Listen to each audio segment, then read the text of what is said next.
ஸ்ரீசைலேச தயாபாத்திரம் திவக்கியாதி குணார்ணவம் யதீந்திர பிரவணம் வந்தே ரமேஷா மாதரம் முனிம் லக்ஷ்மீநாத சமாரம்பாம் நாதயாமுன மத்தியமாம் அஸ்மதாச்சாரிய பரியந்தாம் வந்தே குருபரம்பராம் யோ நித்யமச்சுதபதாம் விஜயுக்மருக்ம வியமோகதஸ்தராணி தன்னாயமேனே அஸ்மத் குரோர் பகவதஸ்ய தைகசிந்தோ ரமானுஜஸ்ய சரணம் சரணம் பிரபத்யே மாதா பிதாயுதனயஸ்தனயா விபூதிம் சர்வம் யதேவ நியமேன மதன்வயானாம் ஆதியஸ்ய குலபதேர் வகலாபிராமம் ஸ்ரீமத் தங்கரிலம் பிரணமாமி மூர்த்தா பூதம் சரஸ்ய மகதாவிய பட்டநாத ஸ்ரீ பக்திசார குலசேகர யோகி வாகான் பக்தாங்கிரேணும் பரகால யதீந்திரமிஸ்ரான் ஸ்ரீமத் பராங்குசமுனிம் பிரணதோஷ்மி நித்யம் குருமுகமனதீப்ய பிராக வேதானசேஷான் நரபதி பரிக்ளுப்தம் சுல்கமாதானு காமக ஸ்வஸ்வரமவர்வந்தியம் ரங்கநாத சேஷாட்சாத் துஜுகுலதுலகம் தம் விஷ்ணு சித்தம் நமாமி மின்னார் தடமதில் சூழ் வில்லிபுத்தூர் என்றொருக்கால் சொன்னார் கலர்க்கமலம் சூடினோம் முன்னாள் கிழியறுத்தான் என்று உரைத்தோம் கிழமை நெறி சேரும் வழியிருத்தோன் நெஞ்சமே வந்து பாண்டியன் கொண்டாடப்பட்டர் பிரான் வந்தான் என்று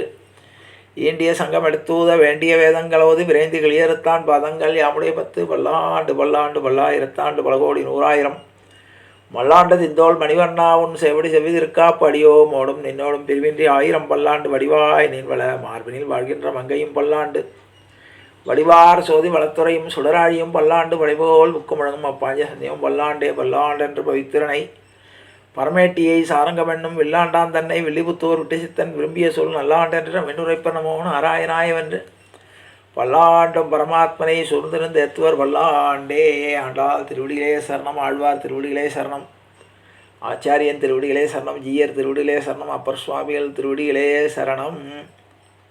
எல்லோருக்கும் அடியனுடைய பணிவான நமஸ்காரங்கள். ஆச்சாரியர்களால் அபிமானிக்கப்பட்ட அபிமான ஸ்தலங்களை நாம் அனுபவித்து ரசித்து வருகிறோம். அந்த வரிசையில் இன்றைய தினம் நாம் 10ஆவதாக காண இருப்பது ஊத்துக்காடு காளிங்க நர்த்தன கிருஷ்ணன் கோயில். இது திருவாரூர் மாவட்டத்தில் வலங்கமான் தாலுகாவில் உள்ள ஒரு சிறிய ஊத்துக்காடு என்ற கிராமத்தில் இந்த கோயில் இருக்கிறது. ஊத்துக்காடு கிராமத்தின் முக்கிய தெய்வம் வேதநாராயணர். இருபுறமும் ஸ்ரீதேவி மற்றும் பூதேவி ஆகிய தெய்வங்கள் இருக்கிறார்கள். இந்த கோயில் திருக்குளத்திலிருந்து காளிங்கநர்த்தன பெருமாள் பஞ்சலோக சிலை ஒன்று கண்டுபிடிக்கப்பட்டது. பிறகு இந்த கோயில் பிரபலம் அடைந்தது. காமதேவனின் குழந்தைகளான நந்தினி மற்றும் பட்டி ஆகிய தெய்வீக பசுகளுக்கு முன்னால் கிருஷ்ணர் நிகழ்த்திய காளிங்க நர்த்தனத்தை நாரத முனிவர் நேரில் கண்டதாக நம்பப்படுகிறது. நாரத முனிவர் கிருஷ்ணரிடம் கிராமத்தில் நடன கோலத்தில் தங்கி பக்தர்களை ஆசீர்வதிக்குமாறு பிரார்த்தனை செய்ய கிருஷ்ணர் ஊத்துக்காட்டில் நடன கோலத்தில் தங்கி இருந்தார் என்று நம்பப்படுகிறது.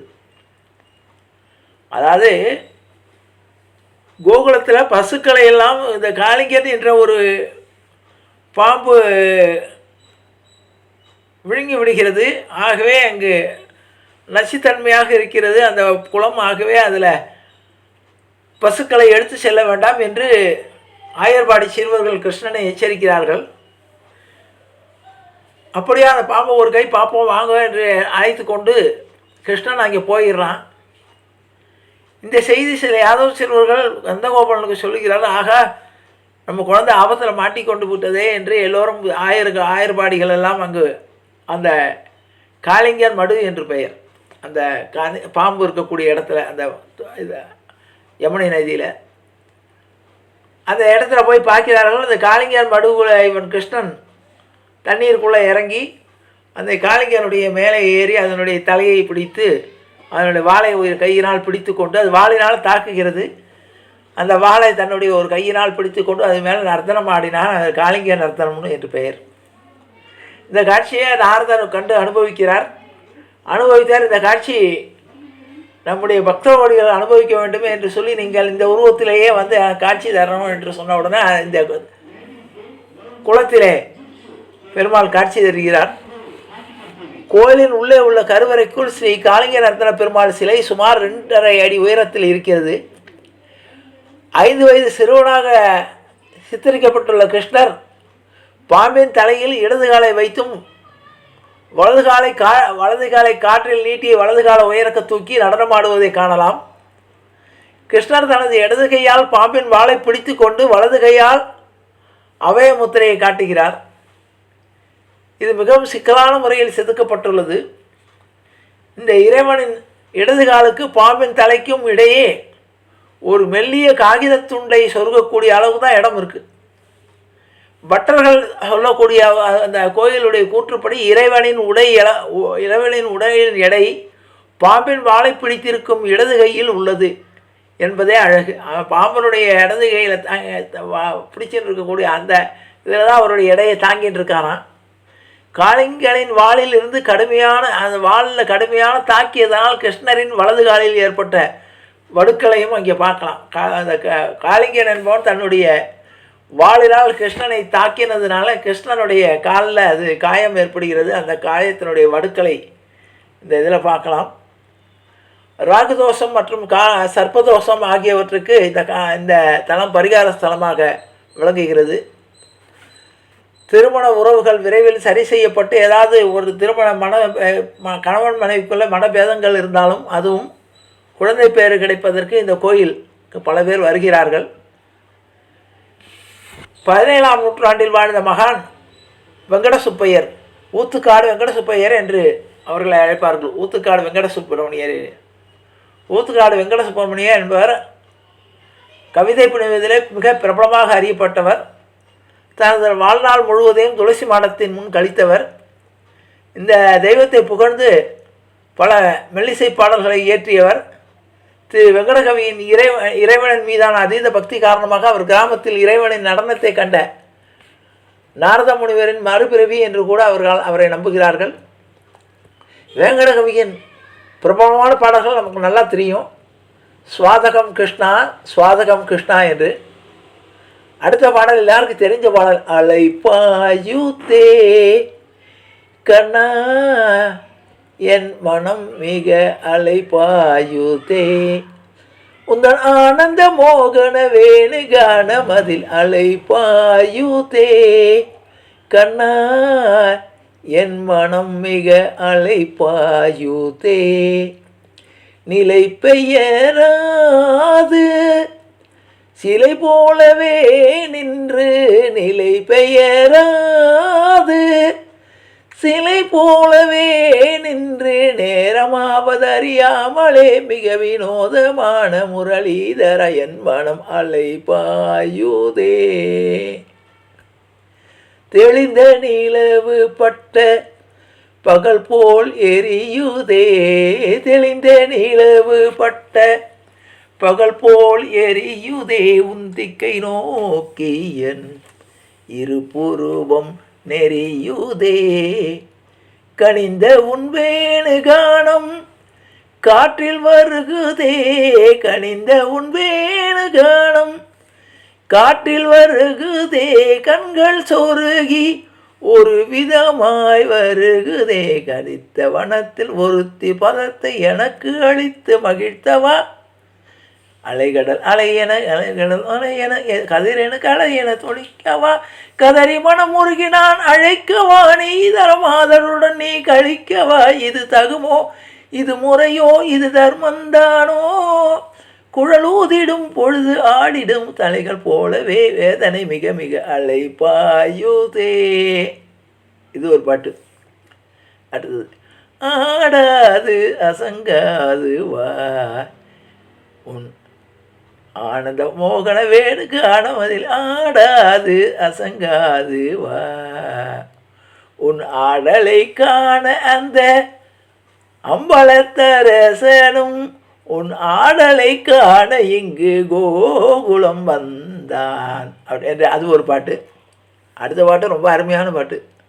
தாயே யசோதா உந்தன் ஆயர் கூலத்தோதித்த மாயன் கோபால கிருஷ்ணன் செய்யும் ஜாலத்தை கேளடி தாயே தையலை கேளடி உந்தன் பையனை போலவே இந்த தையலை கேளடி உந்தன் பையனை போலவே இந்த வையகத்தில் ஒரு பிள்ளை அம்மம்மா நான் கண்டதில்லை தாயே யசோதா உந்தன் ஆயர் கூலத்துதித்த மாயன் கோபாலகிருஷ்ணன் செய்யும் ஜாலத்தை கேளடி தாயே. பாலனென்று தாவி அணைத்தேன், பாலனென்று தாவி அணைத்தேன், அணைத்த என்னை வாயிலிட்டவன் போல் வாயில் முத்தமிட்டாண்டி. பாலனென்று தாவி அணைத்தேன், அணைத்த என்னை மாலையிட்டவன் போல் வாயில் முத்தமிட்டாண்டி. பாலநல்லடி உன்மகன் ஜாலமாக செய்வதெல்லாம், பாலநல்லடி உன்மகன் ஜாலமாக செய்வதெல்லாம், 4 பேர்கள் கேட்க சொன்னால் நானும் மிக ஆகுமடி தாயே. யசோதா உந்தன் ஆயர் குலத்துதித்த மாயன் கோபாலகிருஷ்ணன் செய்யும் ஜாலத்தை கேளடி தாயே. அடுத்தாப்புல பால்வடியும் முகம் நினைந்து நினைந்தன் நெஞ்சம் பரவசமுகவாகுதே, அது ஒரு பாட்டு. அப்புறம் என்ன புண்ணியம் செய்தாய் யசோதா, சின்னஞ்சிறு பிள்ளை உன்னை அம்மா என்று அழைக்க. இது மாதிரி நிறைய கோவில்கள், நிறைய பாடல்கள். இந்த ஊத்துக்காடு வெங்கடசுப்பையரால் பாடப்பட்டது. அந்த பாடல்கள் இன்றும் இசை கச்சேரிகளிலே பாடப்பட்டு மையன்பர்களால் மனமுருகி அது ரசிக்கப்படுகிறது. இந்த பாடல்களின் தொடக்க வரிகள் இன்றும் கோயிலிலே காணப்படுகின்றன. பகவான் கிருஷ்ணர் நேரில் தோன்றி இவர் மெல்லிசைகளுக்கு நடனமாடியதாகவும் நம்பப்படுகிறது. ஸ்ரீ வெங்கடசுப்பையன் கவியின் மகிழ்ச்சிக்காக கிருஷ்ணர் காளிங்க நிறுத்தனம் முழுவதையும் செய்தார் என்று இன்றும் நம்பப்படுகிறது. இந்த கோயில் கும்பகோணத்திலிருந்து ஆவூர் செல்லும் வழியில் பிரதான சாலையிலிருந்து சுமார் 1 கிலோமீட்டர் தொலைவில் உள்ளது. கோயிலுக்கான திசைகள் கும்பகோணம், ஆவூர், திருக்கர்காவூர் சாலையில் தெளிவாக உள்ளன. கோயில் காலையிலிருந்து வழக்கம் போல் மற்ற கோயில்கள் போல காலை 10 மணி முதல் 12 மணி வரையும், மாலை 5 மணி இரவு 7 மணி வரையும் கிருஷ்ணரின் ஜென்ம நட்சத்திரமான ரோஹிணி நட்சத்திரம் ஒவ்வொரு மாதமும் சிறப்பு பூஜைகள் இங்கு சிறப்பாக நடைபெறுகிறது என்பதை கூறி, வாய்ப்பு கிடைக்கும் போது இந்த காளிங்க நர்த்தனை கிருஷ்ணனை கண்டு நாம் அந்த மகான் ஊத்துக்காடு வெங்கட சுப்பிரமணிய அவருடைய பாடல்களை நினைவு கூர்ந்து கிருஷ்ண பெருமானுடைய கண்ணபெருமானுடைய அருளை பெறுவோம் என்று கூறி நிறைவு செய்கிறேன். ஜானகி காந்த ஸ்மரணே ஜெய் ஜெய ராமராம் சத்குரு மகாராஜ் கி ஜெய். ஆஞ்சநேய மூர்த்திக்கு ஜெய். அறியாத பிள்ளைகளும் அன்பினால் உந்தன்னை சிறுபெயரழித்தனம் செய்தி அல்லாத இறைவாணி இதாராய் பனைகளும் பாவாய் இற்றைக்கும் ஏழையில் பிறவிக்கும் முந்தன்னோடு உற்றுவமே ஆகும் உனக்கே நாம் ஆட்செய்வோம். மற்ற நம் காமங்கள் மாற்றையால் ரொம்பாவாய் செங்கன் திருமுகத்து செல்வத் திருமாலால் எங்கும் திருவள் பெற்று இன்புறு ரொம்பாவாய். ஹரே ராம ராம ராம ஹரே ஹரே ஹரே கிருஷ்ண கிருஷ்ண கிருஷ்ண ஹரே ஹரே கோவிந்த நாம சங்கீர்த்தனம் கோவிந்தா ஹரி கோவிந்தா.